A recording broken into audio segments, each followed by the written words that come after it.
بسم أبون ودن منفس قدوسن حدا أملاخ آمين كاب إكسيابير أبونان كاب قويتنا يسوس كريستوسن تأجان سلامن أخاتكم يخون كبورات أبوتات أديتات أحواتنا حاتن لوموين كم تلمود مكان هو تلفزيون إذا سعب تحستوتات حيثلكم قريبو الله أما دبهت أنات قدوس باغلوس منيو زبل تحستو زلوار استقريبو الله كم أون مزامر كلوانايو أبتنو بيستدالوا مدب قلي سيبير جمع وأبونا كاشيوناس والدرو فائل بسقاهم أخبروا زبلار استي حيزوم لنا تداليو مالو عبتن مستنتان استعملنا مدب إنجرا هيوات دما بيت مقدس أملاخ إنا زبل تحستو حيزنا قريبنا لنا نزمدب تهاتاتيلكم نيتمنفسا وبرخة تهافلتو تكونوا بخبر نعدم سنة مكتتان مكالب هتسانات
ሰላም ህፃናት ሰላም አምላኽ ምስ ኩልኹም ይኹን ከመይ ቀኒኹም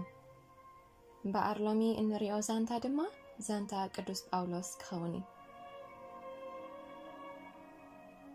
ቅዱስ ጳውሎስ ንፉዕ መምህር ክኢላ ሰባኽን ትጉህ ጸሓፍን ነበረ ናይ ቅድም ስሙ ሳውል ክርስቲያን ምስ ኮነ ግን ጳውሎስ ዝብል ስም ተዋህቦ ጳውሎስ ማለት ትሑት ማለት እዩ ብጎይታና ኢየሱስ ክርስቶስ ድሒሩ ስለ ዝኣመነ ምስቶም 12 ሐዋርያት ኣይነበረን ቅድሚ ምእማኑ ነቶም ብክርስቶስ ዝኣመኑ ምእሳርን ምስዳድን ስርሒ ኢሉ ሒዝዎ ነበረ ስለዚ ከም ዝህረሙን ከም ዝስደዱን ይገብር ነይሩ እዚ ኸኣ ጽቡቕ ኣይኮነን ኢየሱስ ከም ዝምግባር ኣይፈቱን እዩ ስለዚ ኢየሱስ ክረኽቦ ይደሊ ነበረ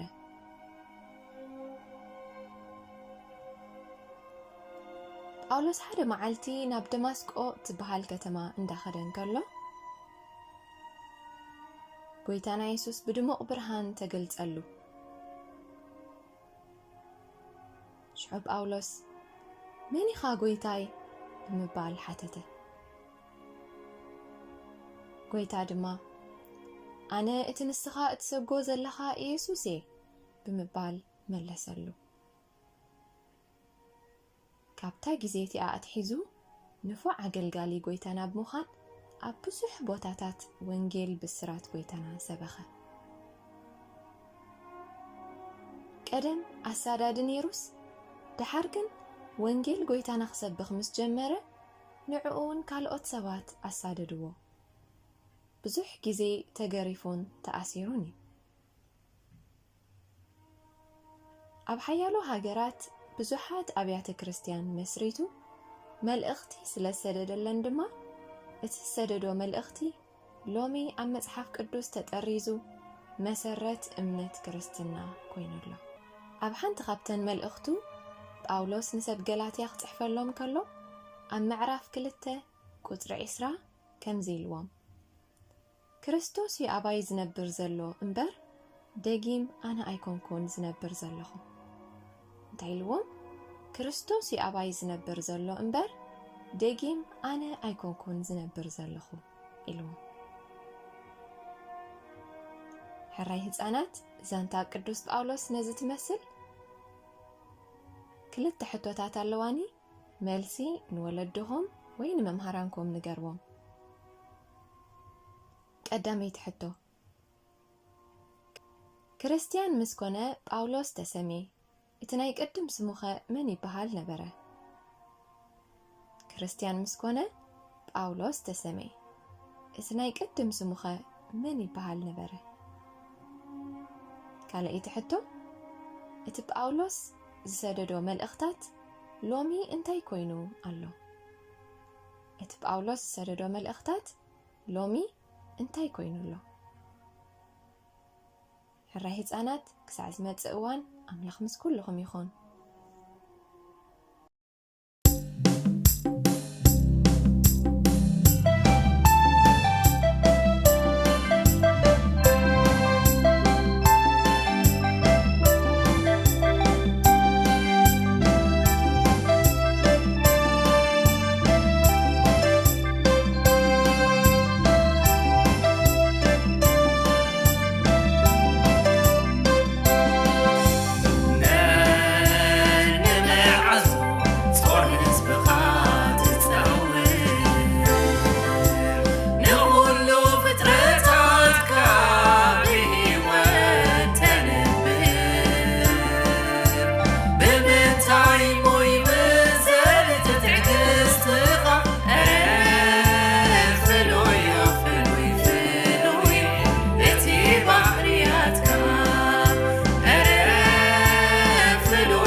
በስመ አብ ወወልድ ወመንፈስ ቅዱስ አሐዱ አምላክ አሜን። ከመይ ቀኒኹም ዝኸበርኩም ተኸታተልቲ መካነ ሕይወት ቲቪ ብስጋኹም ኣኽብርዎ። ስጋ ንሓርነት ነፍሲ ቀይዱ ዝሕዝ ቤት ማሕዩር እኩይ ርኹስ ንነፍሲ ዝድርት ቤት ማእሰርቲ እዩ ዝብሉ ብሓደ መዳይ ስጋኹም ቤተ መቕደስ እቲ ኣባኻትኩም ዘሎ ካብ ኣምላኽ እተቐበልኩምዎ መንፈስ ቅዱስ እዩ ዝብል ምህሮ ድማ በቲ ሓደ መዳይ ክልቲኡ ኣብ እዛንና ይዓልብ ኣሎ። ስጋ ከም ቤት ማእሰርቲ፣ ስጋ ከም ቤተ መቕደስ። ሎሚ ብዛዕባ ዚና ክንመሃር እቲ ገላጼ ምስጢራት ዝኾነ እግዚኣብሔር ምስጢሩ ክገልጸልና ንጸሊ። ቅዱስ እግዚአብሔር ኣምላኽና መኽፋት ቃልካ የብርህ ንገርህታት ከዓ ኣእምሮ ይህብ ተባሂሉ ከም ዝተጻሕፈ ኣብ ሕግኻ ተኣምራት ክንርኢ ንዓይንትና ክትከፍተን ብስመ ኣብን ወልድን መንፈስ ቅዱስን ሓደ ኣምላኽ ንጽሊ ስለ ዝሰማዕካና ድማ ነመስግን ተመስገን። ስብሃት ወክብር ለስሉስ ቅዱስ ይደልዎሙ ለአብ ወወልድ ወመንፈስ ቅዱስ አብ ወወልድ ወመንፈስ ቅዱስ እሩይ ኩሎ ጊዜ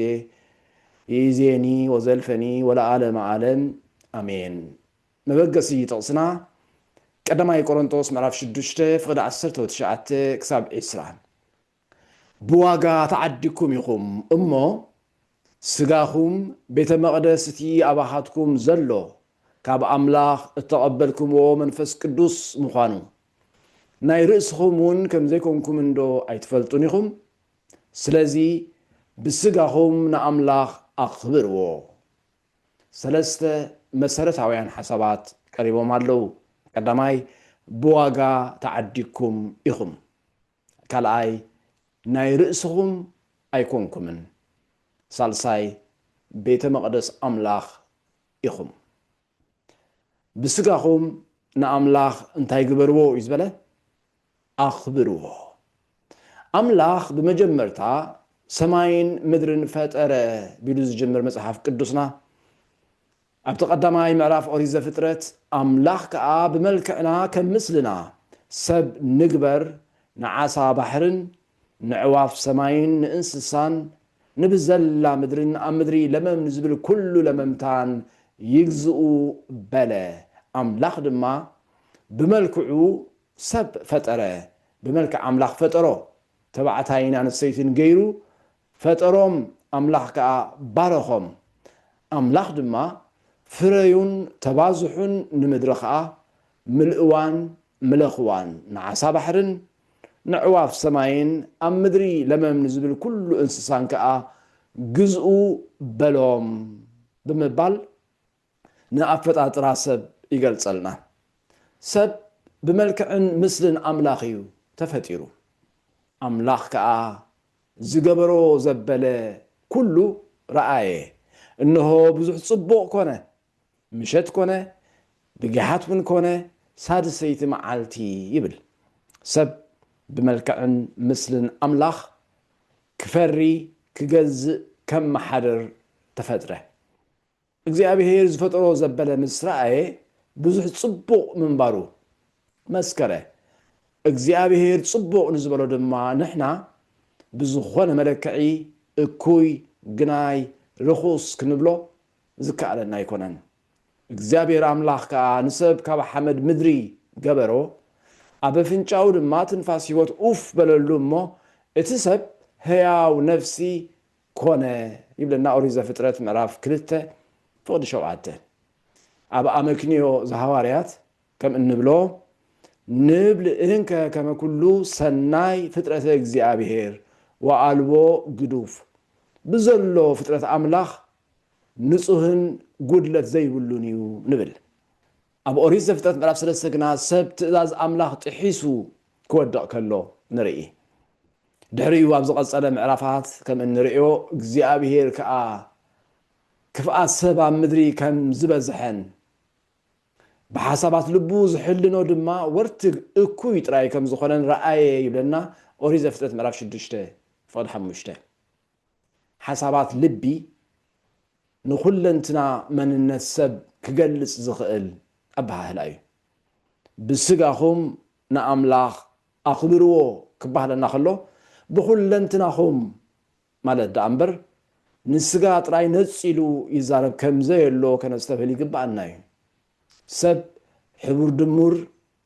ኩለንትና ዳ እምበር ነፍሲ መንፈስ ስጋ ኢልካ ትጎዛዝዮ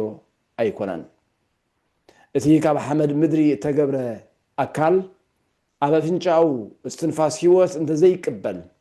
ህያው ነፍሲ ኣይምኾነን ሄዋን ቅድሚ ምብልዓ ብሓሳባት ልቢያ ተረቲዓ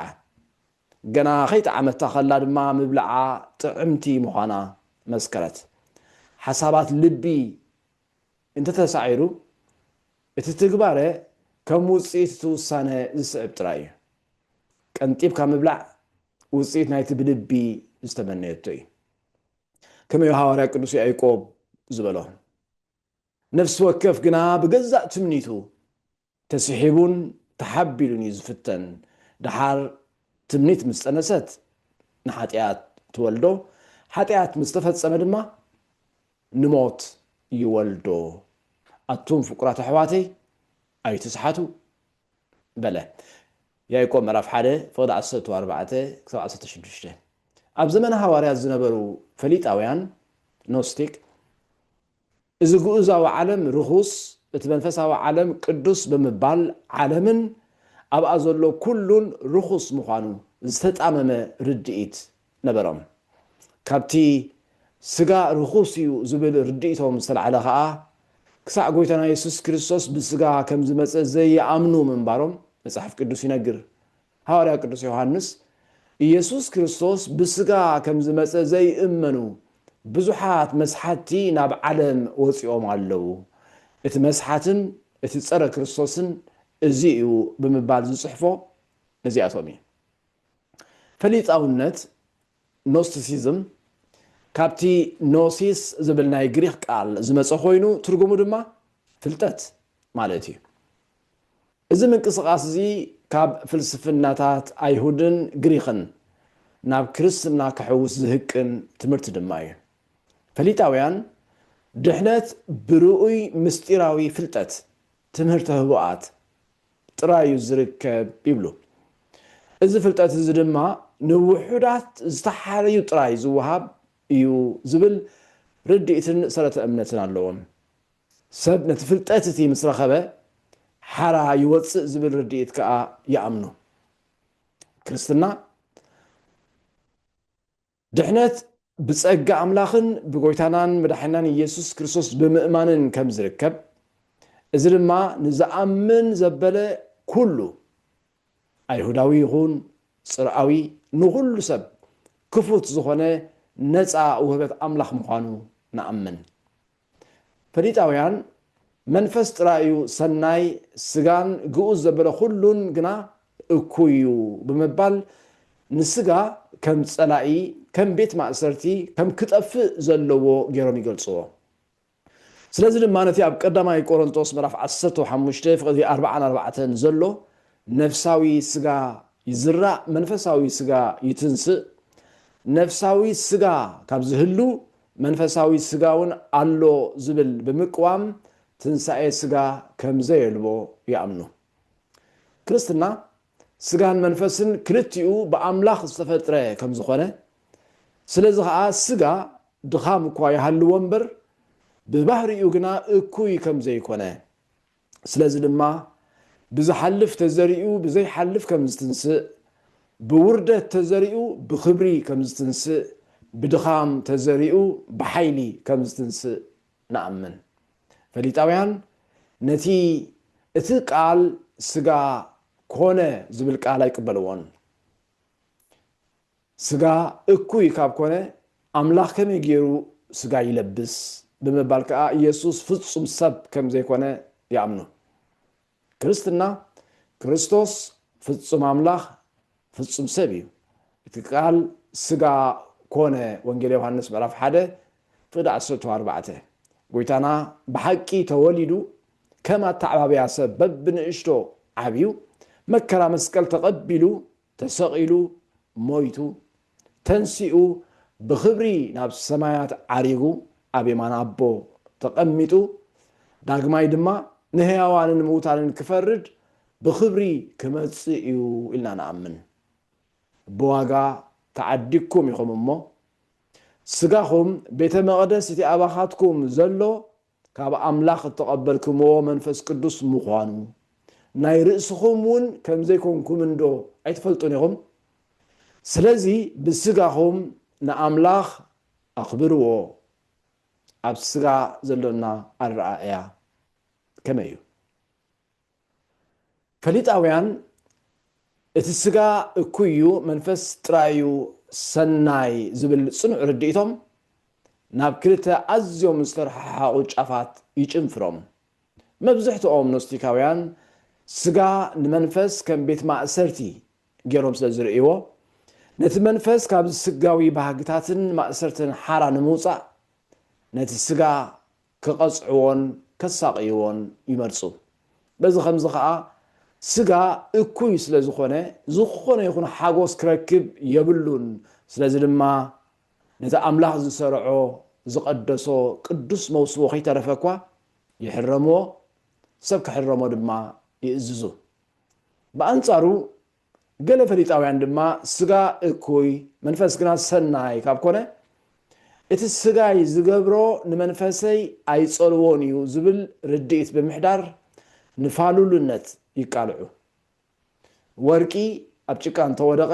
ወርቅነቱ ኣይልውጥን፣ ወርቂ ምዃኑ ኣይተርፎን እዩ። ከምኡ ድማ እቲ መንፈሳዊ ሰብ ብስጋኡ ዝኾነ ሓጢኣት እንተገበረ መንፈሱ ኣይረክስን እዩ ናብ ዝብል ስሕተት ከዓ የንደልህፁ። ናብቲ መበገሲ ጥቕስና ንመለስ ብዋጋ ተዓዲግኩም ኢኹም እሞ ስጋኹም ቤተ መቕደስ እቲ ኣባኻትኩም ዘሎ ካብ ኣምላኽ እተቐበልኩምዎ መንፈስ ቅዱስ ምዃኑ ናይ ርእስኹም እውን ከም ዘይኮንኩም እንዶ ኣይትፈልጡን ኢኹም። ስለዚ ብስጋኹም ንኣምላኽ ኣኽብርዎ፣ ብዋጋ ተዓዲግኩም ኢኹም። እቲ ቀዳማይን መሰረታውን ሓቂ መንነትካ ብዝግባእ ምርዳእ እዩ። እግዚኣብሔር ክፈጥረና ከሎ ብመልክዑን ምስሉን ይፈጢሩና። ንሱ ቅዱስ እዩ እሞ ቅድስናኡ ከነንፀባረቕ፣ ንሱ ንኩሉ ዝገዝእ እዩ እሞ ብጽድቂ ክንገዝእን ከነመሓድርን፣ ንሱ ሕያዋይን ሰናይን እዩ እሞ ንሕና እውን ከምኡ ሕያወትን ጥዑማትን ክንከውን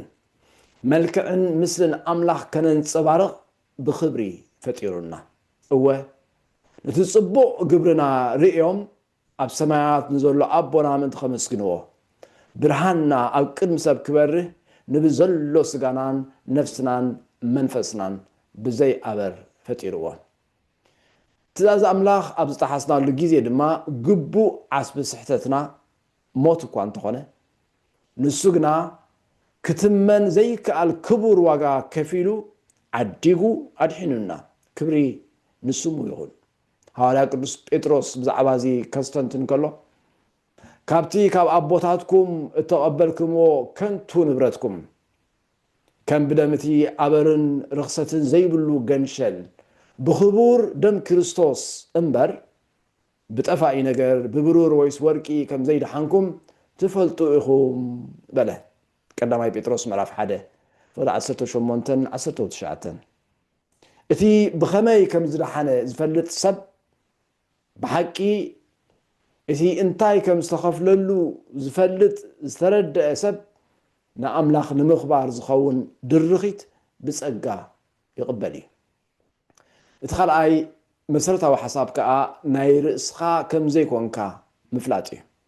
ተዓዲግኩም ኢኹም በለ ሐዋርያ ቅዱስ ጴጥሮስ ሐዋርያ ቅዱስ ጳውሎስ ድማ እቲ ስጋኹም ኣካል ክርስቶስ ምዃኑ ዶ ኣይትፈልጡን ኢኹም እምበኣር ስኸ ንኣካል ክርስቶስ ወሲደ ዶ ኣካል ኣመንዝራ ክገብሮ እየ ያ ኣይፋለይን ብምባል መንነትና ኣግሂዱ ኣርኣየና ኣብ ቀዳማይ ቆሮንቶስ ምዕራፍ 6 ወደ 15 ብርግጽ ከዓ ከምቲ ንሰብ ገላትያ እውን ዝበሎም እቶም ናይ ክርስቶስ ዘበሉ ከዓ ነቲ ስጋኦም ምስናይ ፍትወቱን ትምኒቱን ሰቂሎምዎ እዮም ገላትያ ምዕራፍ 5 ወደ 24 ሳልሳይን መወዳእታን መሰረታዊ ሓሳብ ድማ ቤተ መቅደስ ኣምላኽ ምዃንካ ምፍላጥ እዩ ሐዋርያ ጳውሎስ ስጋኹም ኢሉ ብምጥቃስ ቤተ መቅደስ እቲ ኣባኻትኩም ዘሎ ካብ ኣምላኽ እተቐበልኩምዎ መንፈስ ቅዱስ ምዃኑ ዶ ኣይትፈልጡን ኢኹም በለ ነዚ ሓሳብ እዚ ኣቐዲሙ ኣብ ምዕራፍ 3 ክገልጾ ከሎ ቤተ መቅደስ ኣምላኽ ምዃንኩምን መንፈስ ኣምላኽ ኣባኻትኩም ሓዲሩ ምህላው ዶ ኣይትፈልጡን ኢኹም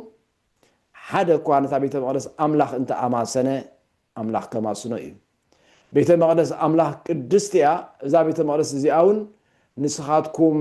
ኢኹም ምስ በለ ኣብ ፍቕዲ 18 ሓደ እኳ ንርእሱ ኣይጠብራ ብምባል ይምሕፀን ከነጠቓልሎ ከለና ሰብ ነቲ ኣምላኽ ዝገበሮ ምድሓን ነቲ ኣምላኽ ዘዳለዎ መገዲ ምድሓን ብዝግባእ ክርድኦን ክነብሮን ይግብኦ ኣምላኽ ብወዱ ብጎይታናን ኣምላኽናን መድሓኒናን ኢየሱስ ክርስቶስ ኣቢሉ ኣድሒኑና ኣሎ ነዚ ድሕነት እዚ ተቐበልና እንተደኣ ኮይንና በታ ድሑናት ዝመላለሱላ ዶ እንመላለስ ኣለና ህይወትና ነቲ ኣስኣሰሩ ምንቲ ክንስዕብ ኣርኣያ ዝሓደገልና ዶ ትመስል ኣላ ወንጌላዊ ሉቃስ ከም ዘዘንትወልና እንሆ ከዓ ሓደ ፈላጢ ሕጊ መምህር ናይ ዘለዓለም ህይወት ምእንቲ ክወርስ እንታይ ይግበር ኢሉ ክፍትኖ ተንስአ ንሱ ከዓ ኣብ ሕጊ እንታይ ጽሑፍ ኣሎ ከመይ ዝተንብብ በሎ ንሱ ከዓ ንእግዚኣብሔር ኣምላኽካ ብምሉእ ልብኻን ብኩሉ ነፍስኻን ብኩሉ ሓይልኻን ብኩሉ ሓሳብካን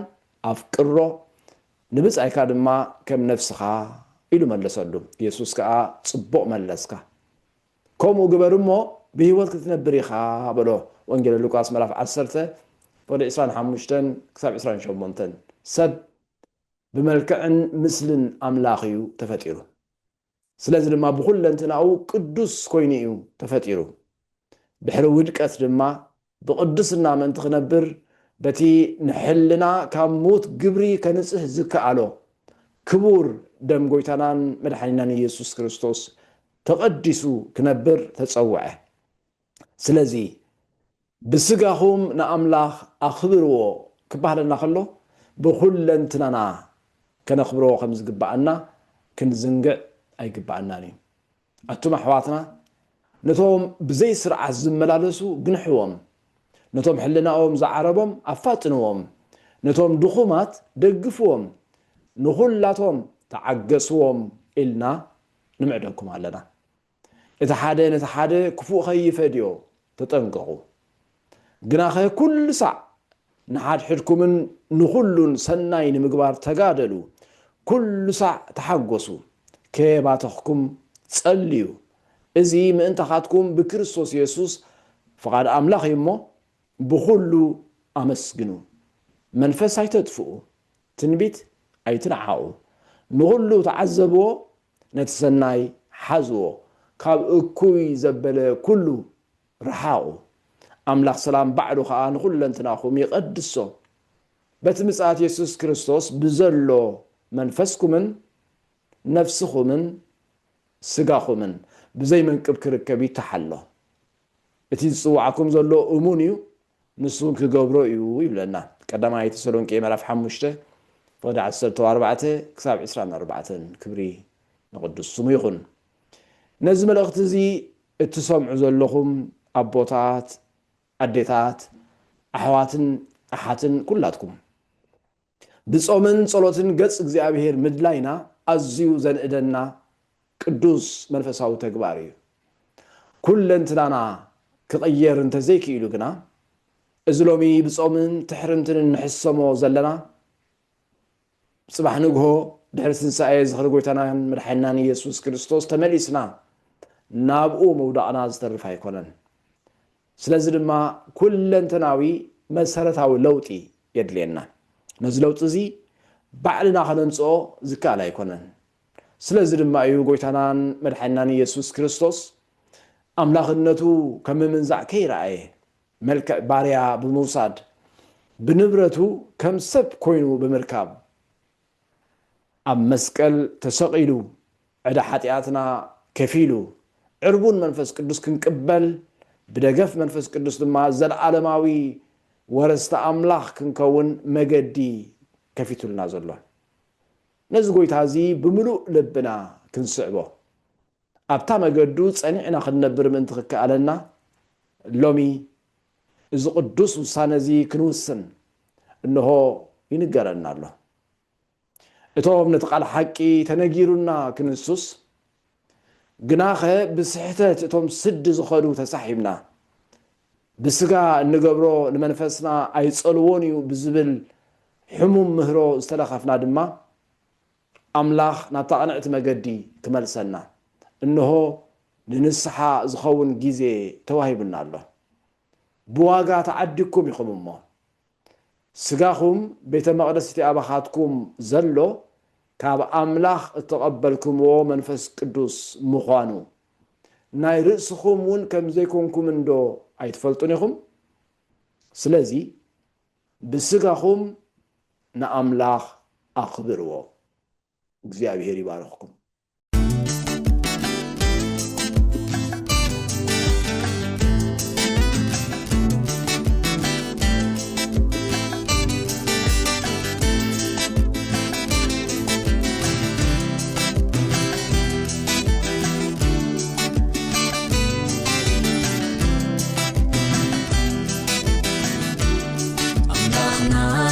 سعبكا مسكنا تيرنا خين عيلكا مرمرون لبنا ثلاثون حسابنا سوينا كاتي سمعنا دلينا كاتي كملنا عرف عرف محنا نعرف تغاتي ونا أملاحنا يعينتي لبنا كفتو يسوسنا يعينتي لبنا كفتو مساخا حبيبنا نقدنا قوتنا مساخا تلغنا وجونا كفتمو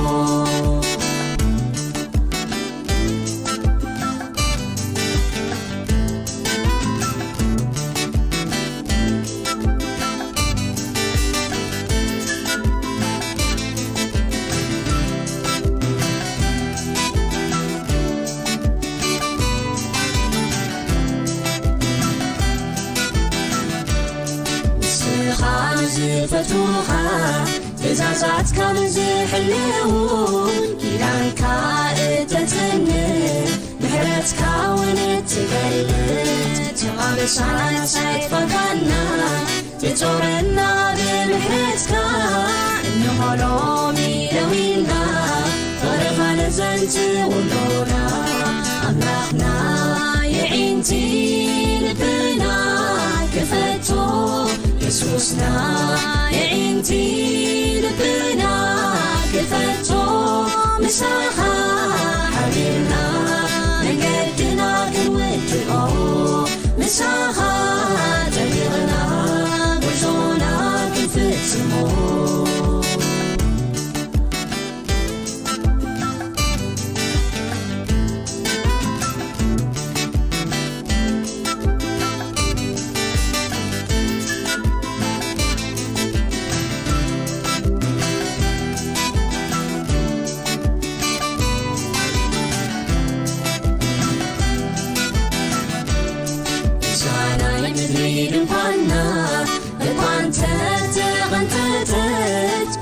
سدان خلنا بيتعلونا بسمايات بمرو زي تحسبك بإسد زي تسرحك طبيعنا متانك وسا بوجنا بين الغاملة عملاقنا يعينتي لبنا كفتو يسوسنا يعينتي لبنا كفتو مساخا حبيبنا نقدنا كنودعو مساخا تبيغنا رجونا كنفتمو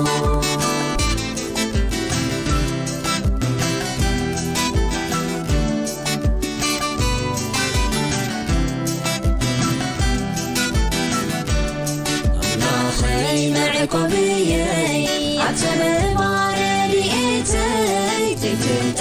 ما بخامك الموني خالص وساي من يوزك ومني كفر الغازل فلني عسافري تنيعك اسبرك هرب عني عملاخي يعينتي لبوناي كفتو يسوسي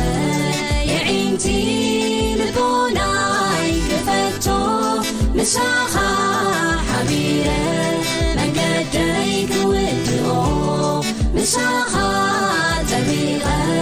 لبعزوي كفتمو أملاخي يعينتي لبوناي كفتو يسوسي يعينتي لبوناي كفتو مساخا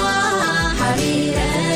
من قديك ودعو مساخا تبيغة لبعزوي كفتمو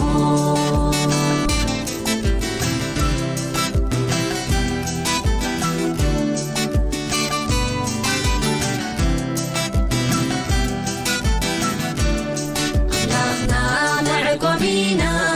عبتب عليتنا جتنتلم عبدغمنا نموني يسوسنا من يوزك ومنا كفر الغازل فلنا عسافري تنيعنا كنسمك كرد عنا أملاخنا يعينتي لبنا كفتو يسوسنا يعينتي لبنا كفتو مساخا حبيبنا نقدنا كنودعو مساخا تبيغنا رجونا كنفتمو أملاخنا يعينتي لبنا كفتو يسوسنا يعينتي لبنا كفتو مساخا حبيبنا نقدنا كنودعو مساخا تبيغنا رجونا كنفتمو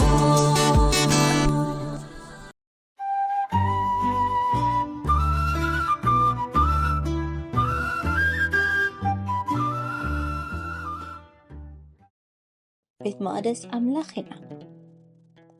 ሓደ እኳ ነታ ቤት መቅደስ ኣምላኽ እንተኣማሰነ ኣምላኽ ከማስኖ እዩ ቤት መቅደስ ኣምላኽ ቅድስቲ እያ እዛ ቤት መቅደስ እዚኣ እውን ንስኻትኩም ኢኹም ቀዳማይ ቆሮንጦስ ምዕራፍ 3 ፍቅዲ 16-17 ነፍሲ ወከፍ አማኒ ቤት መቅደስ ናይ እግዚአብሔር ምዃኑ ቃል እግዚአብሔር ይነግረና። ቃል እግዚአብሔር ብዛዕባ ነቲ ህንፃ ዝሰርሑ አገልገልቲ ተዛሪበዋል። ኣብዚ ጥቕሲ ድማ ብዛዕባ እቲ ህንፃ በዓሉ ይዛረባሉ። ምክንያቱ ሰብ ቆሮንጦስ ናይ እግዚአብሔር ህንፃ ምዃኖም ስለ ዝረስዑ እዮም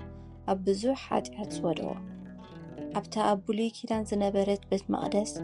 እግዚአብሔር ኣብኡ ከም ዝነበረን ክብሩ ከም ዝገለጸን ቃል እግዚአብሔር ይነግረና። ኣብ ሓድሽ ኪዳን እውን ኣብቲ ክርስቲያን መንፈስ ቅዱስ ከም ዝሓድሮን ናይ እግዚአብሔር መቅደስ ምዃኑ ቃል እግዚአብሔር ይምስክር እዩ። ግናኸ ሰብ ቆሮንጦስ ነቲ ቤት ኣምልኽ ዝኾነ ነፍሶም ብምሕሳር ኣብ ቅንዕን ክርክርን ዝሙትን ብምእታብ ነቲ ቤት መቅደስ ኣምላኽ ኣርኮስዎ። እዚ ድማ ኣብ ቅድሚ እግዚአብሔር ዓብይ በደል እዩ። ኣብ ሓድሽ ትርጉም ሓደ እኳ ነታ ቤት መቅደስ እንተኣፍረሰ ኣምላኽ ከፍርሶ እዩ ስብል። እቲ ንቤት እግዚአብሔር ዘፍርሶ እግዚአብሔር ድማ የፍርሶ እዩ። እዚ ድማ እቲ ዝዓበየ መቕፅዓት እዩ። እዚ መጠንቀቕታ እዚ ንሰብ ቆሮንጦስ ጥራይ ዘይኮነ ንኹሉ ህዝቢ ክርስቲያን ንኣና እውን ዝምልከት ብርቱዕ መጠንቀቕታ እዩ። ክርስቲያን ካብቲ ቅዱስ ዘይኮነ ኣካይዳን ስሑት ትምህርትን ክጥንቀቕ ይግባእ። ዘይቅዱስ ኣካይዳን ስሑት ትምህርትን ንናይ እግዚአብሔር ቤት መቅደስ እዩ ዘፍርስ። እዚ ድማ ተመሊሱ ንኣና ምእንቲ ከየፍርሰና ህይወትናን ትምህርትናን ንጠንቀቐሎ።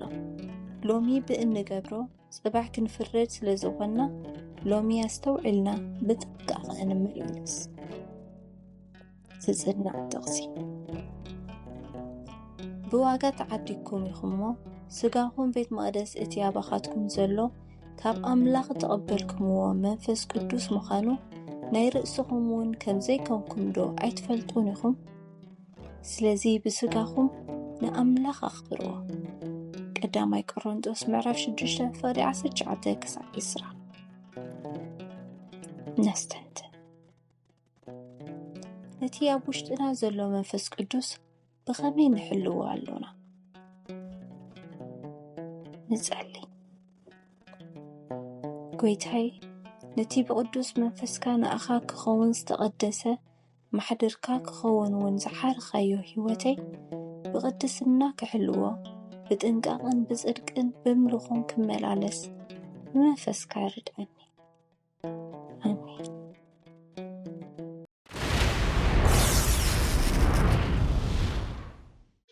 أقدمنا قديم بزعبا بسجانا نجزاهير مقبال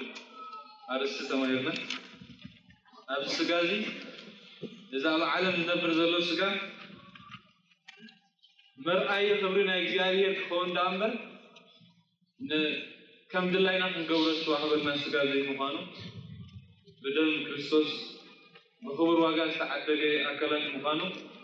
رينا سلزي بس سجازي أنت بلعنا تستنا أنت تخدنا أنت ترنا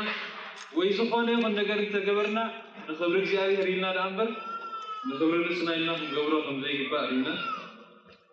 أكيد حاله بس سنبت كيجينا دما تبز زمننا كم من شرا لحيمو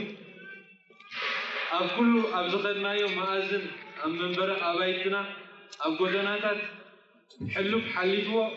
أبيت كريستيان زفتاتنا نزلهم حماق زرينا إذا عالم زي بزعوه بسكت تزارين لومي أبزختنا يا بوتا تكزي عليها نعرق أنا غد نيلو زهابنا خدان إتي مذكري ناي تزازات يخونكم تباهي لستواهبنا لومي حكتها تكزي عليها زي كونس زموت يذكرنا همزلو عالم بميلا نابزموت تمرحنا إله زغبرتو ነገር ንሕና ድማኒ ከይመመና እንድ ብእግዚአብሔር በትዝራእናይ እናተመራሕና ደድሕሪ ንኸይድ ከም ዘለና ፍሪኡ ድማ ዝሙት ምዃኑ ዝሙት ፍረ ዝሙት ድማ መዓልታዊ ንሪኦ ኣለና ወይ ኣብ ቤተሰብና ወይ ኣብ ውሽጢ ገዛና ወይ ኣብ ጎረቤትና ወይ ኣብ ስራሕና ወይ ኣብ ዝወፈርናዮ ወፍሪ ናይ ዝሙት ሳዕብን ድማ ንዓግዞ ኣለና ተራእዮም እንደይተፀግቡ መንእሰያት መዓልቲ ብንብዓት ክቕበርሉ أحوال زحمة مزيك كاب قدناتن كاب كل نعلم بوتاتن حليفه أبيت إجابية كسعر المجمار فات تخبر النجاري بقال إجابية كند المرح كم هامما نبزر أنا يوم نور معلا نبور توسيدو سبات كم دللا يفرنا ترى الله أزيد أبيت مخانرين نبي حكي فرحات إجابية زملالس لبي قلت إجابية زدلي أم نعرفه بس حزدلي هو نحرال لنا بينه هذا حياة رخصة نايز مدرزي رخصنا بيتسبنا مقاسنا كنحلو غمز قبعنا زين أبيت كريستيان نينا سوكب والقصبنا حالتنا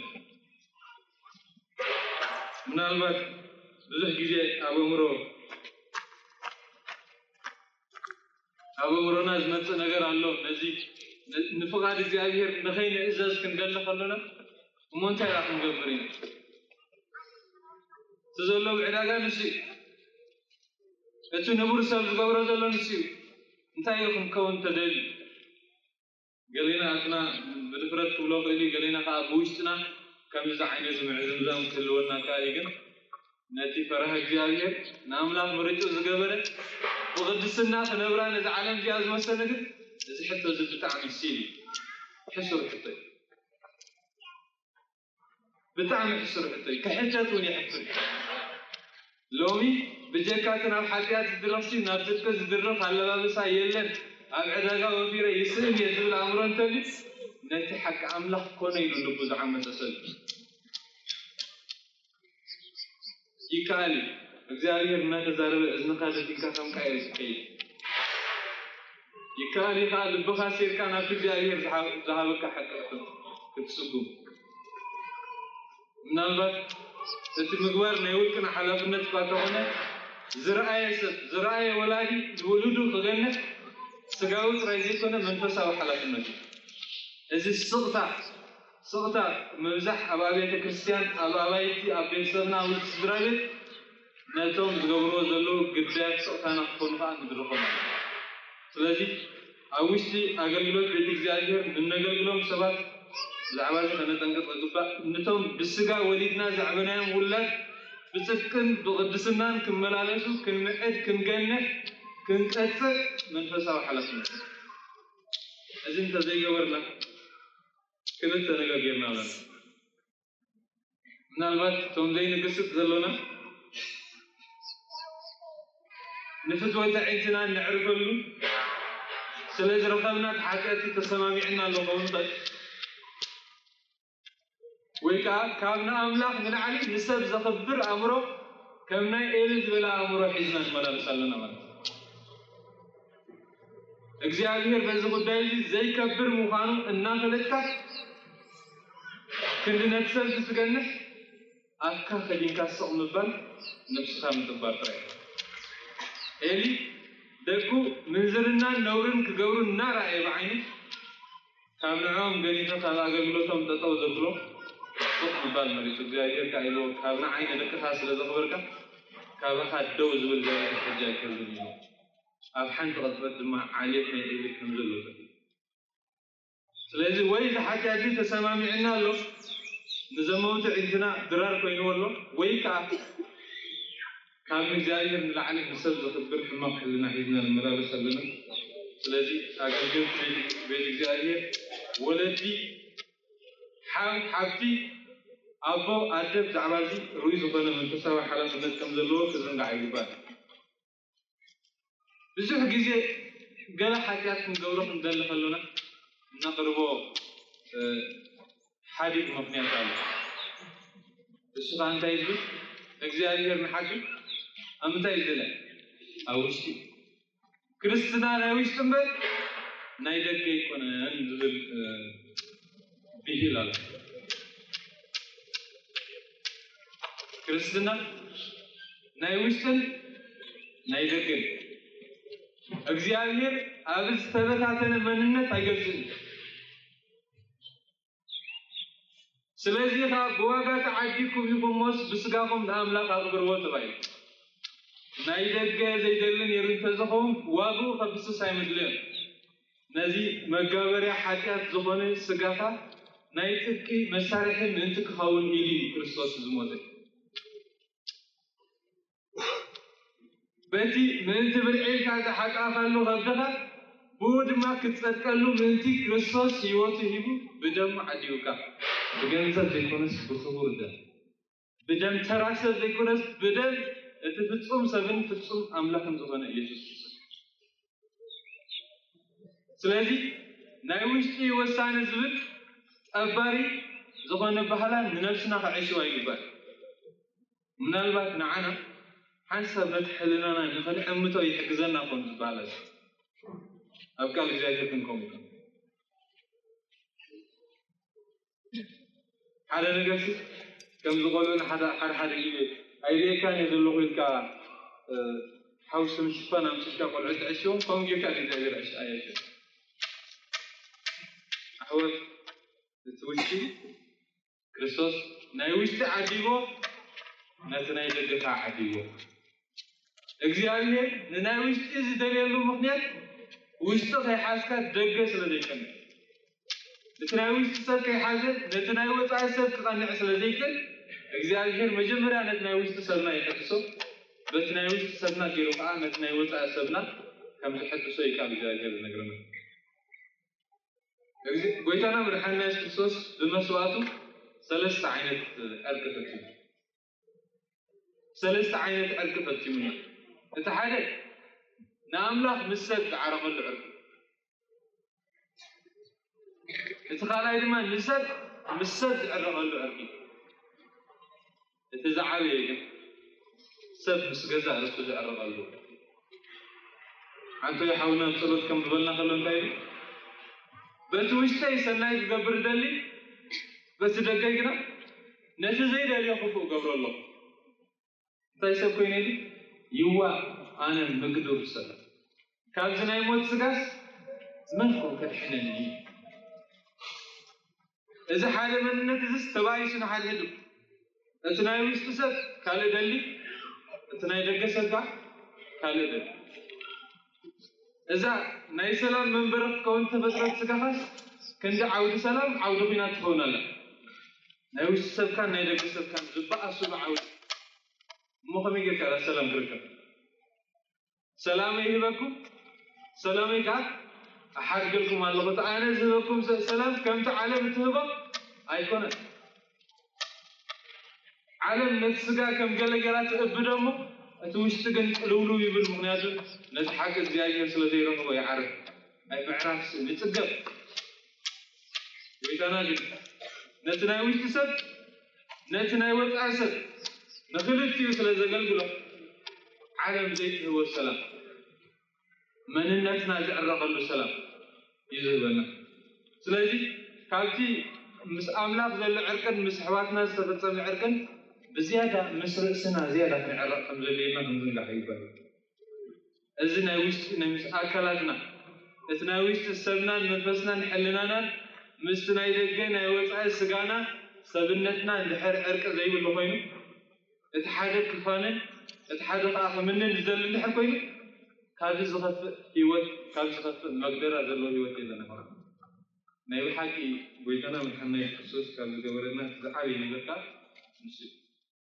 بركة تجاري نوش الدليل هناك وش تجيرو نحن يرجس لله سلت أنا حنا جزء إكزابير سمسكنا يخون كبرات تخطتلتي مكان هو تلفزيون بزت أنا حمدب تباريخكم تهانيسكم تقلقلكم كتكونوا أمنتونايو عبسمت سمون بدمسا سلت حسو كساب نرخب إكزابير مس كلنا يخون